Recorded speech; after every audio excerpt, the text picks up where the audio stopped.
Hi, good morning, everyone. First of all, a warm welcome to all our panelists and the viewers for joining us. Our topic for today's webinar is building a resilient workforce through PLI. Just to give a brief about the PLI, the Production Linked Incentive Scheme implemented by the Government of India proposes financial incentives of up to 18% to boost domestic manufacturing of products and attract investment in the manufacturing value chain. PLI currently induces 14 sectors under the scheme. The PLI scheme focuses on large-scale employment generation across these sectors.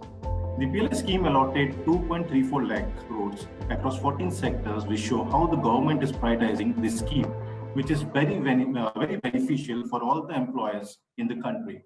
The government's idea behind PLI is to create national manufacturing champions and generate employment opportunities for the country's youth.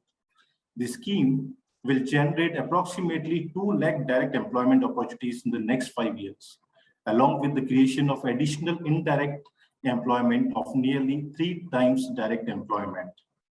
Having said this, we are excited to host today's event that will touch upon the pressing topic of how companies can build a resilient workforce, keeping in mind the benefits of PLI.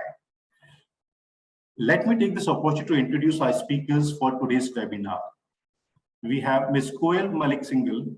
She's a Senior Vice President at PTC Energy. She has nearly 20 years of experience in human resource, specialized in manpower planning, talent acquisition, campus recruitment, performance management, and employee stock options. She previously worked with Info Edge India, Heidelberg Cement India, and Sonacom. Welcome to the seminar, ma'am. Thank you. Pleasure to have you on the webinar. Pleasure is all mine. Thank you so much. Next, moving on to the next panelist, Mr. Rohit Sinha is the HR head of the onshore business vertical of L&T Energy and Vadodara. He is currently executing 19 projects in India, Saudi Arabia, UAE, Kuwait, and Algeria. Mr. Rohit has 3 decades of work experience in the area of employee relations, industrial relations, and HR. He has worked with Hindustan Paper Corporation, PSU, L&T Cement, and now Ultratech Cement and Wockhardt Hospitals. Thank you for joining us, Mr. Rohit. Great to have you here. Thank you, Sumit. Same here. And our next panelist, Mr. Manu Sharma, will be just joining in a short while. So I'll just introduce Mr. Manu Sharma is currently working as an AVP HR at Hero Electric. He has been with Hero Electric for more than 20 years and is one of the leading names in the Hero Group. He started as a younger fresher at Hero Cycles and moved on to work at Hero Exports and Hero IT Services. Mr. Manu has a wholesome amount of expertise in different operations of the company. He is a treasure house of knowledge, insights, and life learnings. So thank you so much all for joining us. Let me start with my first question to Mr. Rohit.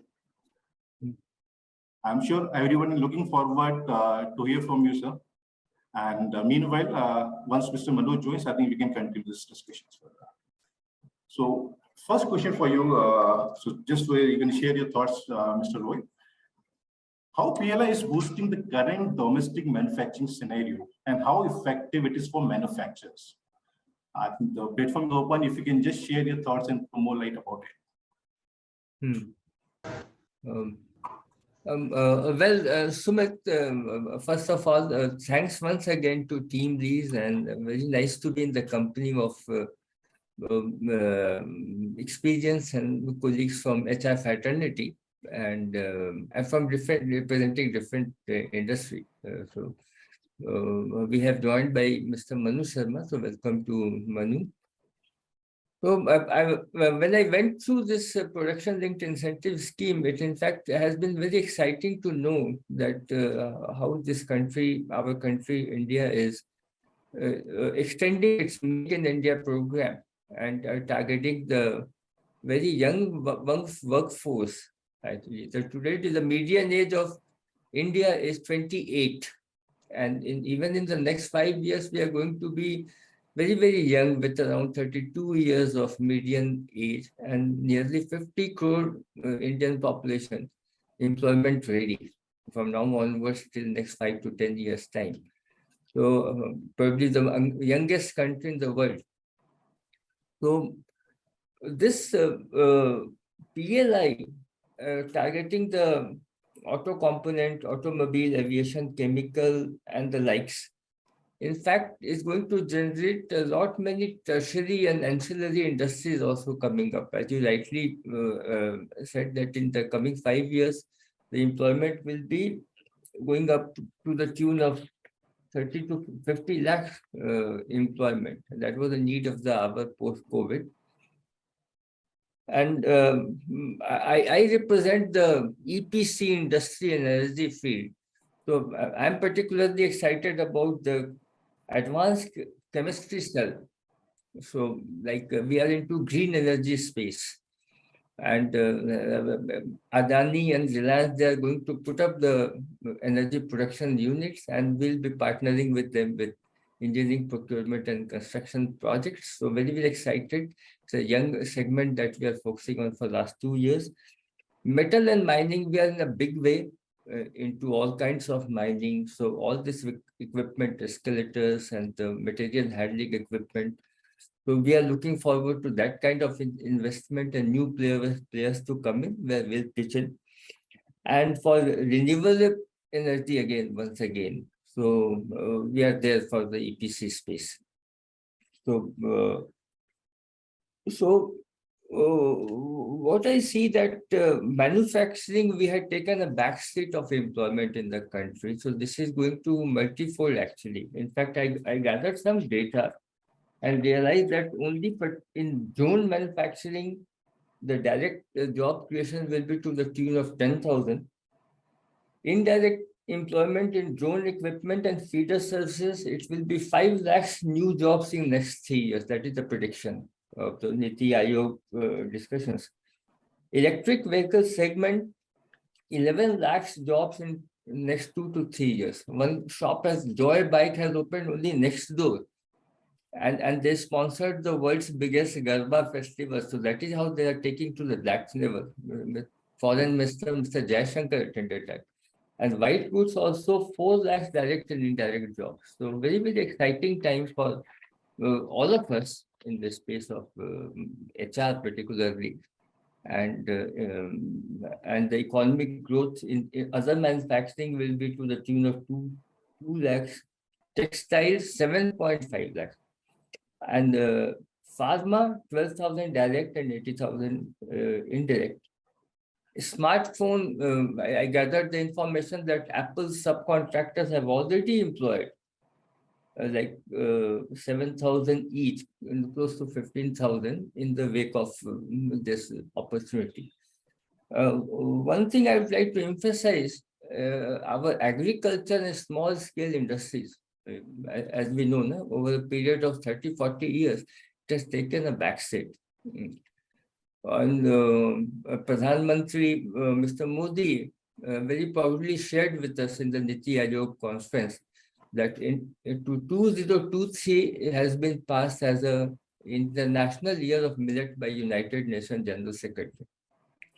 So though we are talking about a lot in manufacturing, but one agriculture space, a lot of job generation is going to come when India is actually among the 3 top coarse grain producer, and this is going to be as the main grain replacing rice and wheat in 5 to 10 years time. It has got better nutrition value, number 1. Number 2 is carbon and water print is 3 times less than rice, and it also is going to strengthen. So India economy lies in the villages, as Mahatma Gandhi has said.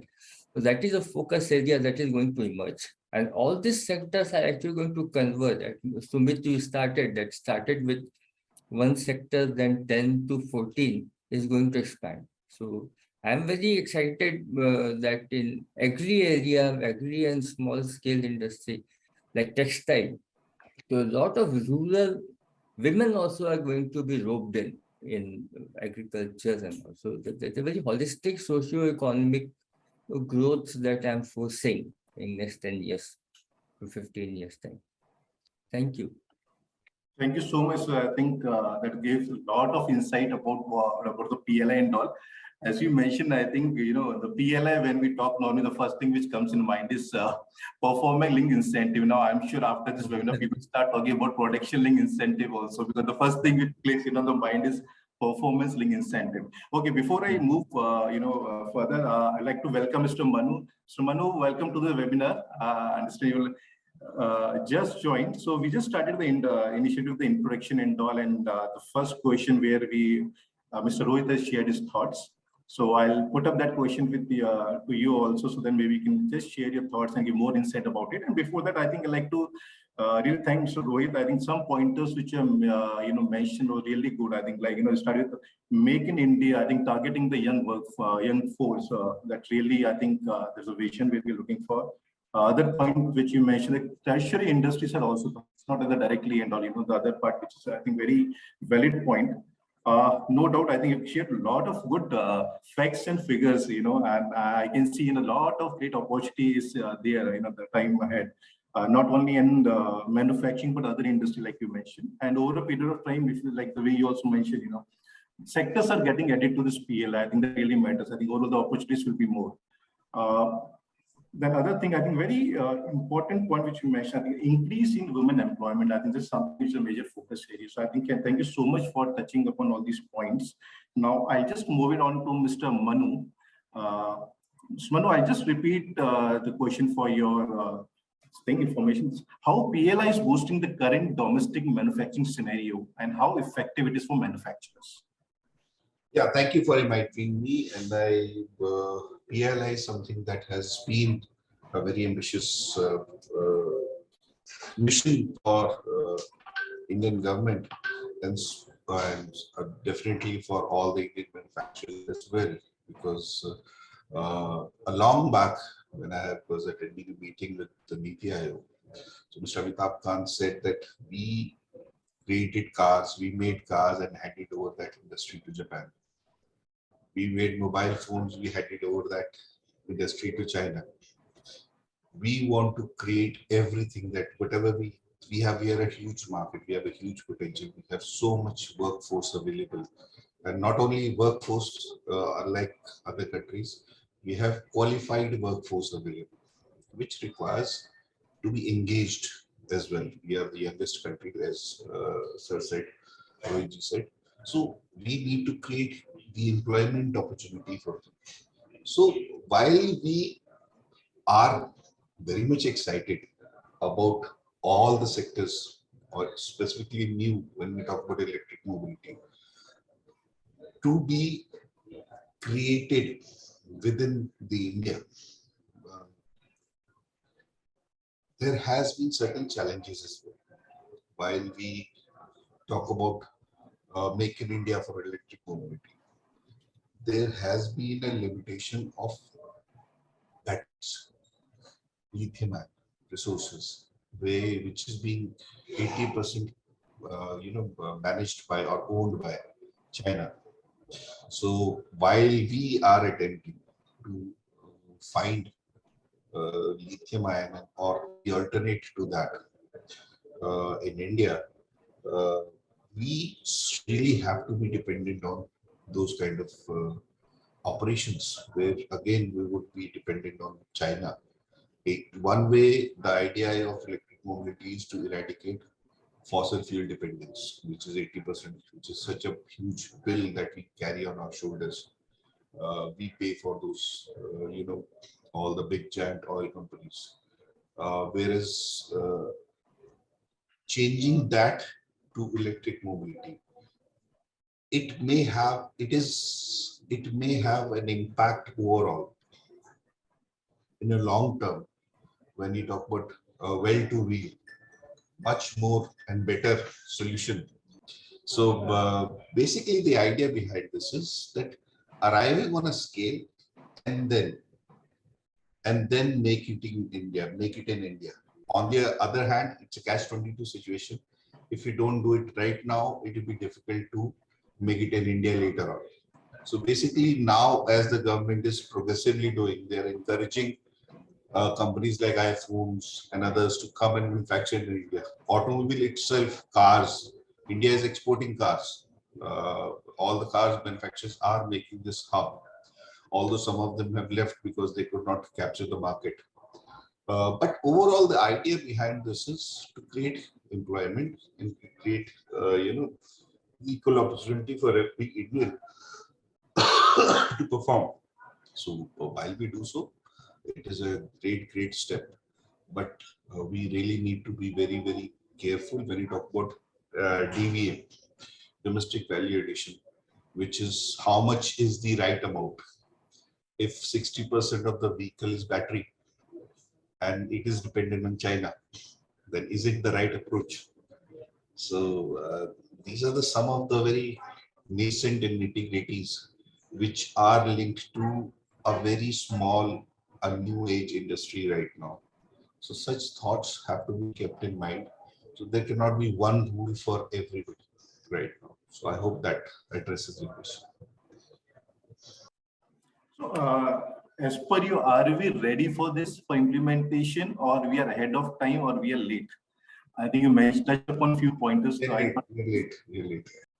Yeah. Sorry, I'm very sorry. So just saying, I think you touched upon certain points. So you think, are we this the right time to implement this PLI, or are we ahead of time, or maybe we are late to implement now? We are late. You touched upon some very critical points. That's the reason I thought I'll just put that question back to you.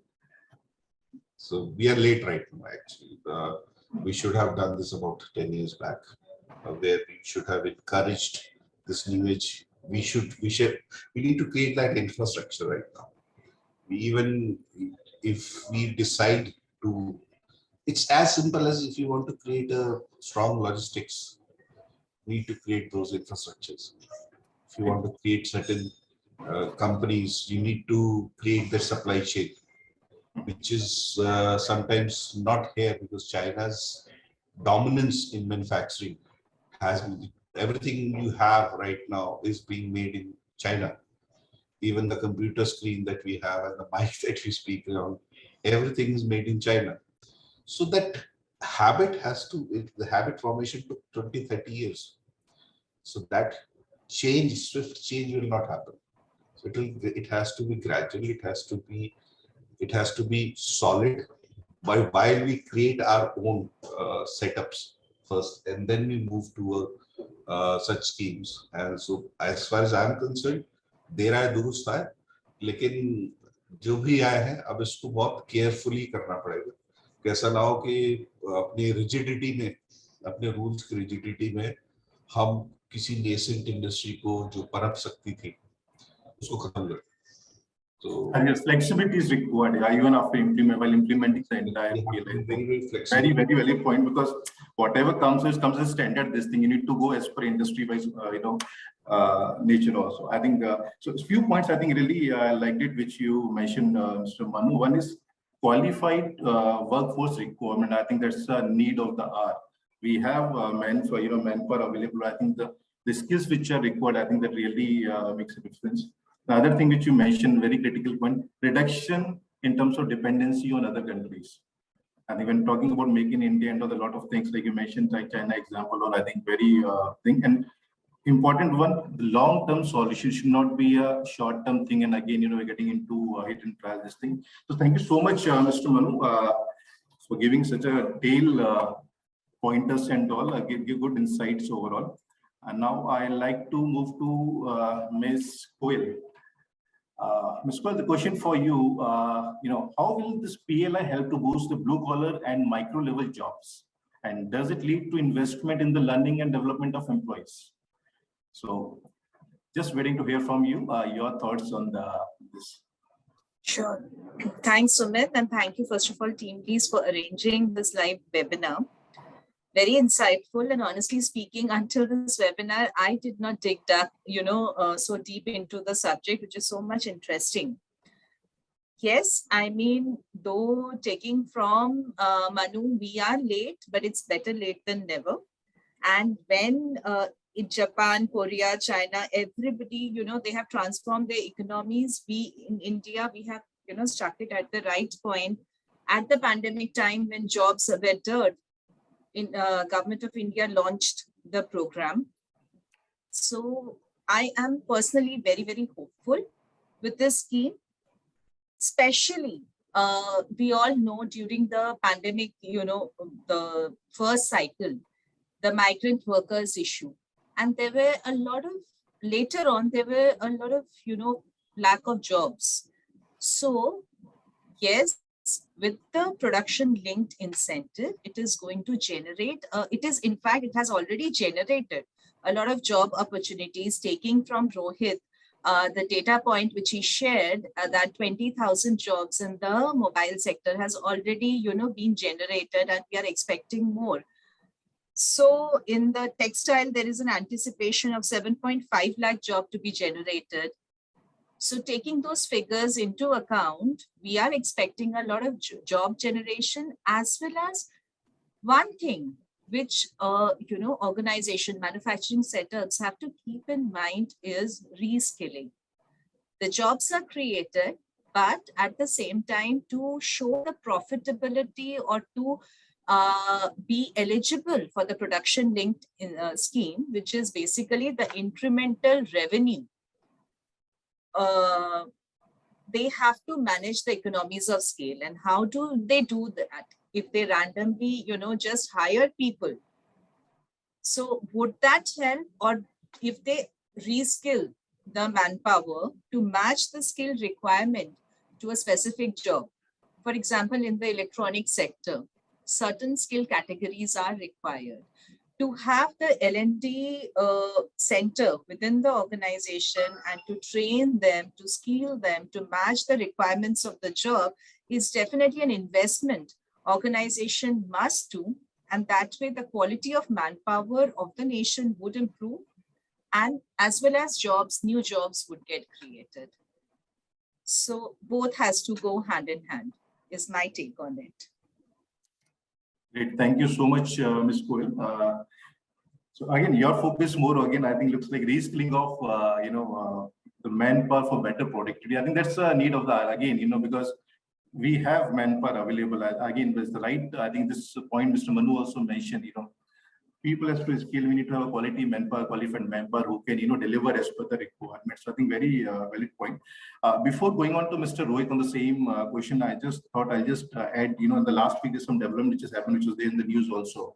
Now, where the cabinet has showcased around rupees 19,500 crores PLI for solar module units.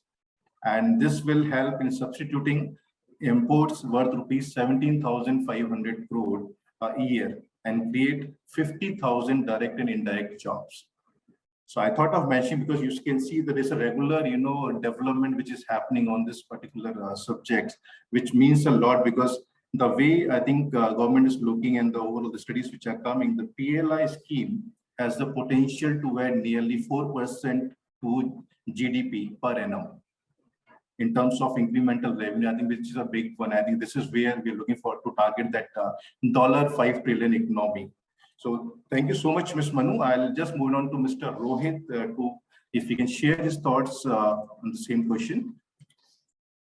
I'll just repeat for your reference, Mr. Rohit. How will PLI help to boost the blue collar and micro level jobs? And does it lead to investment in the learning and development of employees? Like our other panelists also mentioned in terms of skilling the resources and qualified workforce which is required in terms of increasing the productivity. So over to you, sir. Thanks, Sumit.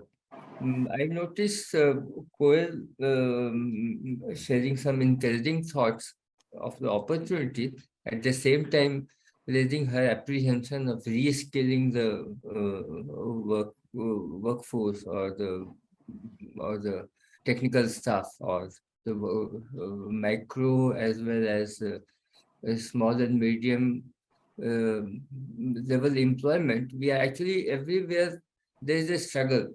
Like Manu said that we are 10 years behind. This should have come 10 years by now. And he also spoke about the supply chain management of the entire thing in terms of goods and in terms of economy. While there's an opportunity, there's an encouragement coming from close to 4.4 lakh crore incentive coming from government. And sectors are ready. But in fact, to be very frank, Sumit, I'm afraid we may not have the right manpower today. And when I speak of my industry, that is, we are into oil and gas execution, we struggle because of this pandemic in 2021. Most of our working micro level and if I may say so, unskilled, semi-skilled and skilled workers, they come from remote places in Bihar, UP and Odisha, that kind of underdeveloped states. They have gone back, and they actually during that period of time, our production got hit, our revenues got hit, and our progress got hit. So, and we are into core industries like in oil and gas and power.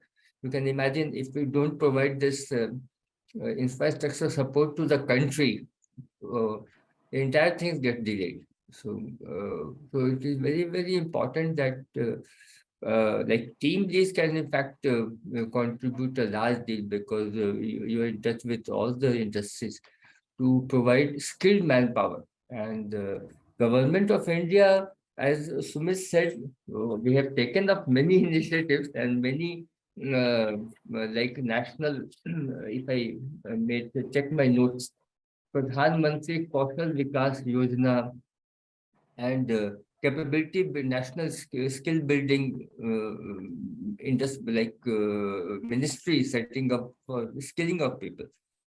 So that too has to go advanced vocational training, and all this thing has to be widespread in order to provide that right manpower to make this manufacturing to the optimal level. So it will, I foresee next 5 to 10 years, we should be investing a lot in identify, training, grooming, particularly in technical skills. So that is a big challenge today, finding good people. Even we struggle, even in even the professional world also getting a good resource is a challenge. So we need to focus a lot, and a lot deal of opportunities for academia industry partnership has to go to a different level altogether. I hope so again, the focus is vocational training. But I think the very important point here, what you mentioned, I think the infra to cover the people in remote location where we can train the people. I think this is where we can cover up the gap. We can bridge that gap which is there in the demand and the manpower supply. So, Mr. Manu, over to you. Your thoughts on this? Right. So when we started electric mobility 15 years back, there was nobody who was talking about electric mobility. So obviously there were no skills available about electric mobility. So we had to rely on traditional automobile sector while we were hiring technical people.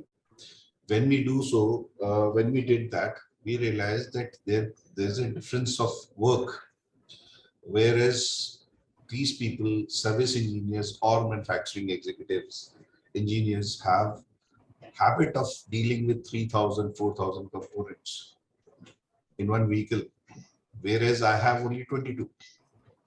So while those 22 equipment, or rather components, were not difficult to master, but it was very difficult to master the softer side of the business, the customer care, the customer delight, which required a lot of changes. So as far as hard skills are concerned, I still believe that on base level, even an ITI is skilled. So I did what most of the automobile companies have been doing. For instance, I was in a HR conclave the other day. So I was talking to a gentleman from Maruti who's been heading their HR. So he said, Mr. Hussain, he said, when they had come to India, there was nobody who would know how to put an engine together. Nobody knew how to actually service a car. Nobody knew. So basically, technical knowledge was not there. So what they did was they adopted ITIs. They adopted diploma schools. they created roadside mechanics. And I was actually amazed because this is the same thing that I'm doing. Today, I have a program called PGO, Preferred Garage Owners, where I am dealing with roadside mechanics and teaching them how to fix an electric mobility, electric scooter if somebody gets stranded on the road. So I've already done 4,000 trainings. 4,000 people have already been trained. I have adopted one diploma college school and one ITA, which basically gives me this Banjara population, which works on a rotation basis from my R&D to plant to field service. And wherever they require, they move. So that is something which has been helping me to cater to this. Now the coaching is also started. So while we were trying to create those skills, now we are the happy hunting ground for every pusher. In fact, today I got an email from somebody who's trying to poach people from us, that he's very upset that I am not allowing them to poach people from us. His people are staying back. He's written me a long mail. So I said, that's amazing. I never expected this to come to me. That somebody's reaching out to me that I am trying to poach your people. Why is retaining them? While we do so, these are lighted moments of the day. We keep on continuing to create those skill sets within our environment, and this is a routine practice for us. So whether it is I tied up with Delhi DSU, the Delhi school, that's basically a university they have. So we are creating a course for automobile electric mobility under us. So those people will get a job opportunity with us. We are again hiring a lot of people from various agencies also, who are again on this rotation basis, working blue collar. I'm talking about. Rest is we are only hire people who have the intent to work in electric mobility, not see as an opportunity to make money, because money will come 3 years later, not now.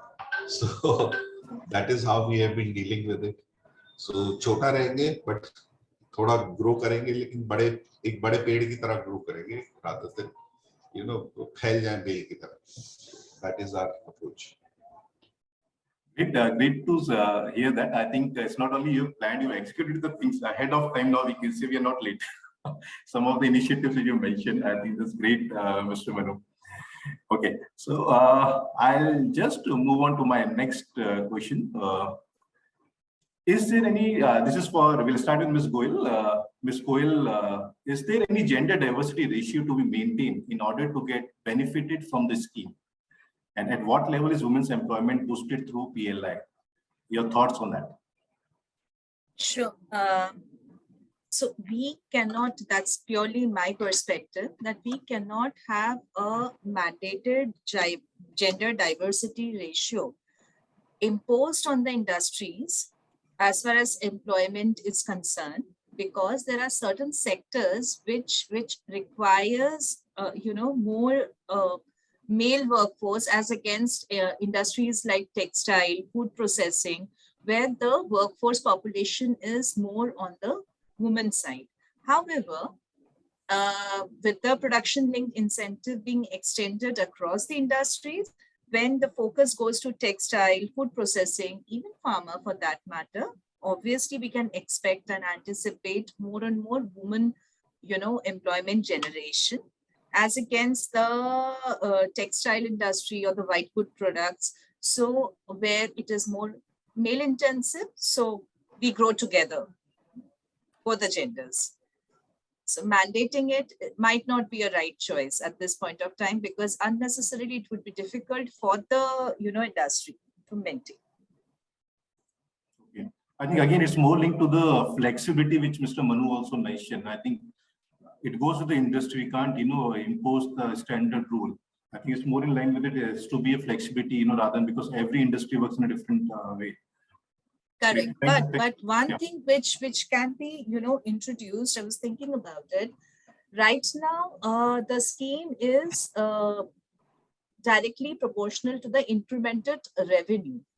If there is a functionality of number of increased job also there in estimating or computing the incentives, the percentage of incentive grant from government, so that would really enforce more and more employment generation for the industries, irrespective of whichever gender. Great, very different angle, but I think makes a lot of sense because it should not be on paper only. It should be actual creation of the employment. I think very, very valid point. So I'll move on to Mr. Manu now. Your thoughts on this? Sir, my thoughts on this is that again, each business to their own, but the world over is moving toward ESG. So eventually, it will actually become a major factor in India as well. If you want to involve yourself into global business, you have to be ESG compliant. So diversity and inclusiveness is part of a major part of your ESG certification or your ESG compliance. So eventually, once you want to, if you don't want to put a glass ceiling above your business, you have to keep those things in mind. So one fine day you have to start look at the bigger market. So which is again we are not targeting just to be a number one in India. We are targeting number one in the world. So while we do so, we have to keep our business practices in sync with whatever is happening in the world. So ESG, SDG, these are the name of the games. We have to keep ourselves involved. We have to keep ourselves evolved and be ready as we go along.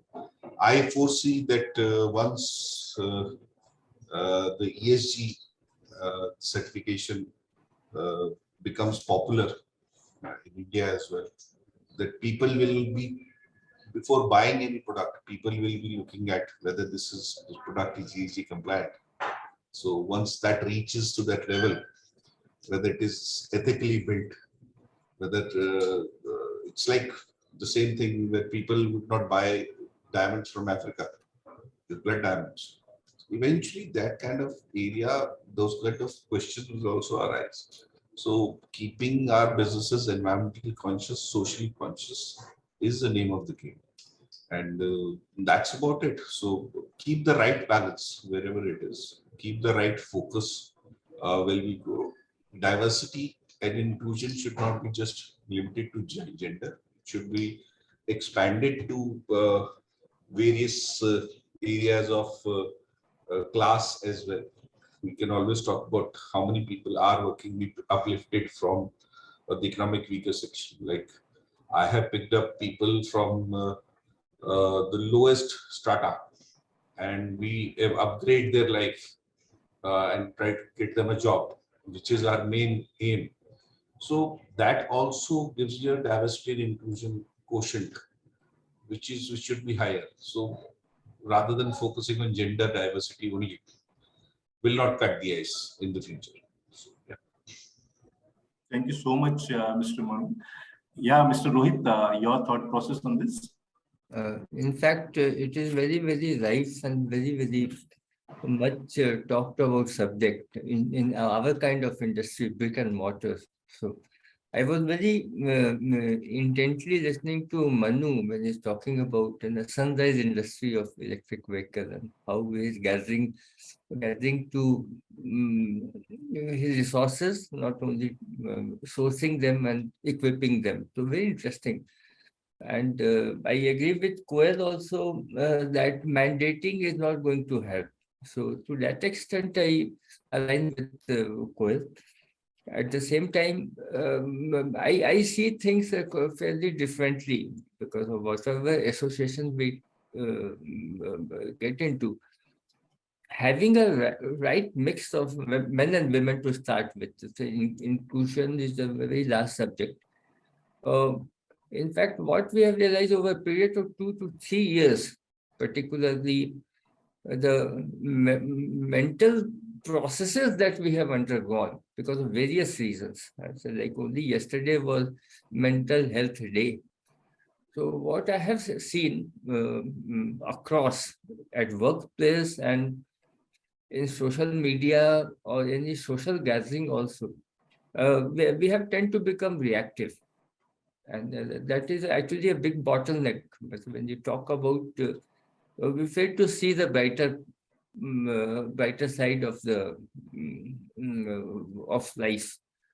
And depression being one of the major illness that is plaguing us. Like we are the youngest country, and we are all destined to progress and grow.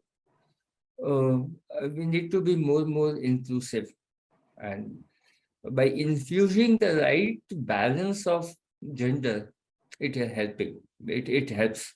I'll be very happy to share with you. We are doing a project in Algeria. It is the first project L&T Energy is doing. 1 billion in deep in Sahara Desert. But you have to take a 12 hours flight to reach Algiers. And then there's only 3 weeks to that particular location. So 3 days in a week, the connectivity. You need army escort, otherwise you'll be robbed because of the socio-political situation there. We have placed our HR business partner in one of those sites. And there is a planning engineer also operating from there. So they work there for 4 months and then they get a break of say 1 week or so. Similarly, the bullet train project, high speed, because it came from like kind of mandated only. We picked up and groomed a lady person to be the project directors. And the other day I was talking to somebody from Tata Motors, and the entire Harrier Pune plant is run by women. So I would not say they are going to change the world, but this is how in direction we have to actually invest a lot. Even our production meetings or the project review meeting, we look for women because they kind of settle down. And that is, I'm talking from a personal experiences also. Our tonality and the way we look at things tones down when we have a right balance. So I guess the entire thought process is changing. We're employing women in that, I think. Great. So, yeah, sorry, you were saying something. In fact, it is something where, in fact, to be it is important, cannot be overemphasized. We need to catch up. And government is taking its own initiative. Like the other day, I heard that the marriage age of women is 18, whereas for men it is 21. So it is being merged in parliament to raise it to 21. So bringing at par and aligning them. Because India just can't afford to move only with men, and when we're talking about this kind of growth projections, it needs to be holistic. I may be sounding idealistic, but this is how we are looking at it. Our gender diversity is less than 10. We have got a mandate to raise it to 15. So we are doing it deliberately. We are picking up diploma engineers, picking up ITIs, picking up even graduate engineers, focusing on that. We're encouraging them to come and join us, brick and mortar company. Thank you so much, Mr. Rohit. So now we have some questions from the audience also. As you know, it's live, which is going on, it's live session going on. So I have first question from audience. I just pick it up. Will PLI have a positive impact on rural employment? If yes, how? So anyone of you like to take this question? I can share my views on it. Pardon? You like to take I can share my views on it. Yeah, so please. As I can see, this is an anonymous question, so I don't know who has posted it, but to the person, I address it to the person who posted the question. So most of the manufacturing units are in the rural areas, not in the city hub.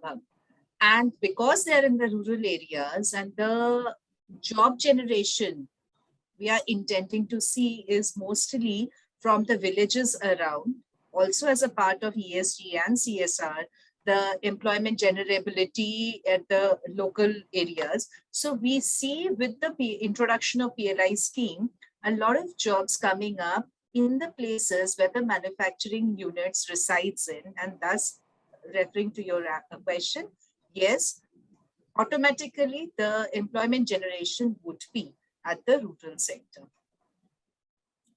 Thank you so much, Ms. Goel. Let me just pick up another question from audience. Okay. Is there any provision of PLI for startups? So anyone, Mr. Rohit, Mr. Manu, would like to chip in here? It is definitely for startups. So basically, the idea is there any provision of PLI for startups? Yes, yes, it is. It is. So I think you should. There are two parts of PLI. One is champion OEM incentive, and the other is component champion incentive scheme. So any which way you contribute to the final product, you can get benefit out of it.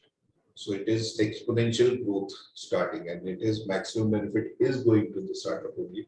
You can always go through the detailed scheme which is available, and if need be, I can send you those Q&As, FAQs that you need for about PLI. So Sumit, I can share that with you. Perhaps you can share that with the people.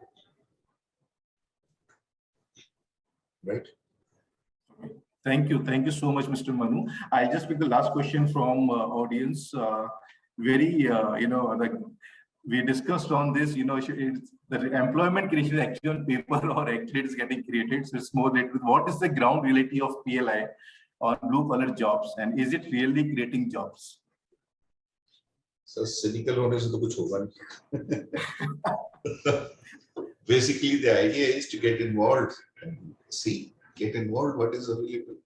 So the idea is to, why don't you start something? If the scheme is available to everybody, it is definitely will create a lot of jobs, a lot of opportunities. A lot of investment has already started coming to India. People are focused. The government is mandating, arm twisting the industry also to a certain extent, that no, you have to do this in India. So while all this is happening, I have actually attended the meeting where they have actually threatened. Government has actually gone to the level where telling that आपका काम बंद कर देंगे अगर आप ये नहीं करोगे. Not to be quoted. I think this is live, not live. So government is very much focused. Government is very much determined that we need to create jobs, and eventually this will actually yield results. And if you're expecting anything overnight, no, it will take at least 3-4 years to actually start producing those results that we are looking for. So yes, and even the industries where the scheme has been implemented, we can see the development which is here, the production is increasing, and all people and companies are getting incentivized also. I think overall, I think in that way, it's a good start. We can say, we'll not say obviously to conclude. Yeah. So this good initiative, that's what we can say. And now I'd like to move on to my last question. So I'll just put it across to Mr. Rohit. Is there a geopolitical factor involved in PLI and how it is affecting the manufacture? You want me to repeat it? Yes, please. Yeah, I'll just repeat. Is there any geopolitical factor involved in PLI and how is it affecting the manufacturer? Of course, there are certain states that has got, as Mr. Manu also was talking about, to make it hassle-free. There are certain states that actually make this very hassle-free. So I come from Gujarat, like I find it tremendously different from and other states like from say Bihar and Odisha.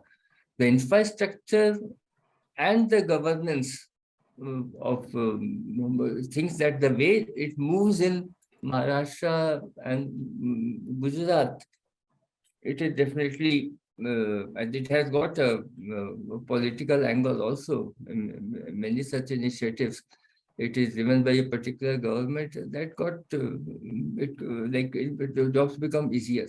Like in high-speed railway, if I may say so, but we moved very fast in Gujarat region. Maybe it will take some more time to, even the land acquisition in Maharashtra got delayed. So now it is getting progress. So when we talk about a 1 lakh 1 lakh crore project, it's unfathomable the ancillary and indirect employment it generates. So it may sound very fanciful bullet train, but it is across, actually cuts across all industries and generates employment. As Mr. Manu also said, the governance has to be very, very smooth. Otherwise, we are going to be delayed. That is the apprehension. So, I have Thanks. one anecdotal story. Yeah, Mr. Manu, please. I have worked in the export industry earlier. So we used to compete with China. There was a time in India when India could actually compete with China in exports. And I'm not talking about now or 30 years back, I'm talking about 15 years back. So I had somebody visiting from China, Hong Kong actually. So he was from Chinese origin. So we were traveling somewhere and we were on a Delhi-Jaipur highway. So I just very cynically said, the world, if they want quality, they come to India. If they want quantity, they go to China. So we will always have a quality edge over China. Yeah, and he heard me and he actually gave me a very apt reply. He said, fine, you have a quality, but can you guarantee me a delivery of the product anywhere in India or anywhere in the world in a stipulated time? I said, why not? The where? Where is the highway? Where is the logistical support that you need? Where are the network that you need? So we have been investing in infrastructure for the past 20 years. He said, we are on a highway right now. He said, this is not highway. When it comes to China, this is a street. We were on Jaipur highway. So this is not a highway. And you cannot forget about America. You can't even commit to me that if a truck starts from Delhi, it will reach Mumbai in one day. So there are so many hindrances on the path, which I should not be mentioning. Logistical nightmares, governance issues, and so on and so forth. That first you have to deal with those before creating those big claims right now. So he was very much right.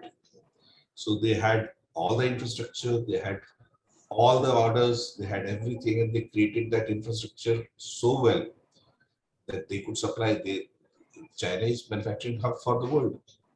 So I think somewhere we, like I said, we are on the right track, but we really need to invest in our infrastructure and basically create that solid base before we start, claiming any success in this area. And I think well said. That's the basic requirement before we plan whatever and all. Okay, the quick final take from our panelists. So we are almost towards the end of this webinar. PLI, what do you think? PLI will play a major role in reaching to $5 trillion economy. Quick say from your side and Going first. Anyone can start. That's fine. A quick one, a final take. So, I'm not being cynical, but India has the habit of building up the biggest schemes and policies. Like for me, when I first heard of Manrega, that's brilliant because no laborer has to move out of their own town or village. They will create jobs themselves and they will sustain a lifestyle also and will holistically develop from village to town, town to city. From there onwards, the problem is in the execution. So sitting in a boardroom, arriving on something that yes, this is how it should be, but final result as it actually trickles down to the last man in the queue, that is more important. So like I said in the beginning, you have to be very flexible, you have to be very pragmatic while you implement such schemes. We should not be dogmatic about it. No, this is the way it is. It should be like this only. There will be disruption. There will be a lot of discomfort also. There will be change as well.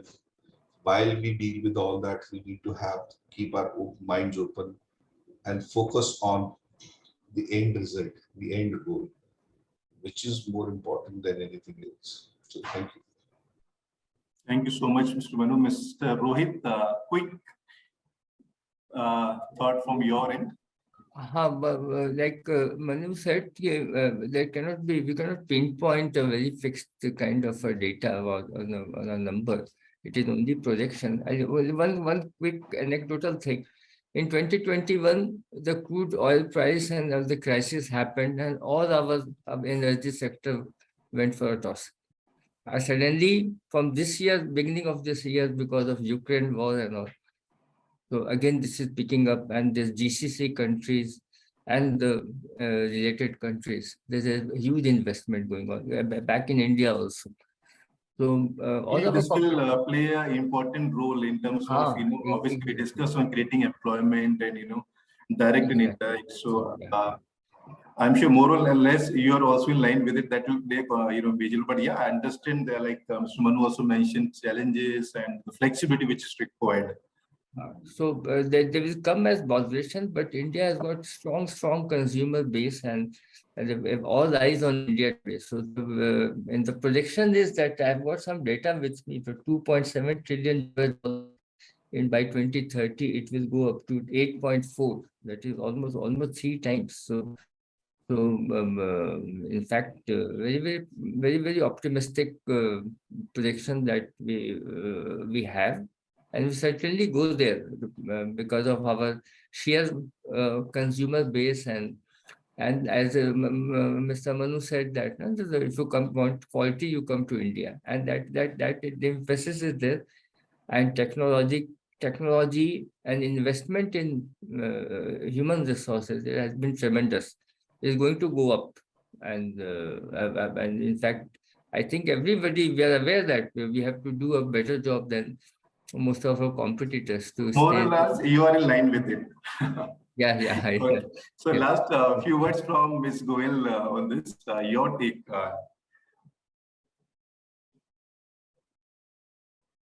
I believe you are on mute. No, I have unmuted myself. Am I audible? Yeah, you're audible now. Okay. So yeah, to position India as a manufacturing hub with the China +1 strategy, we are ready to take on the scheme and take India into the new heights, provided we have the enablers, which is we have been talking for the past 1 hour from the HR perspective. 1, reskilling. 2nd, focused investment into skill development, even at the ITIs also, not just focusing on technical skill development, also to give them, impart them with the soft skill trainings to enable thinking, to enable, more brainstorming, problem solving skills, and flexibility, taking from Manu what he shared. And also, industry has to really look out that what are the things that can be more digitized, what can be more robotics driven, which can have machine learning and or employ jobs which require human intervention, so that both the base as well as the quality is maintained. And India is not only a back office operation, hub, but also a manufacturing.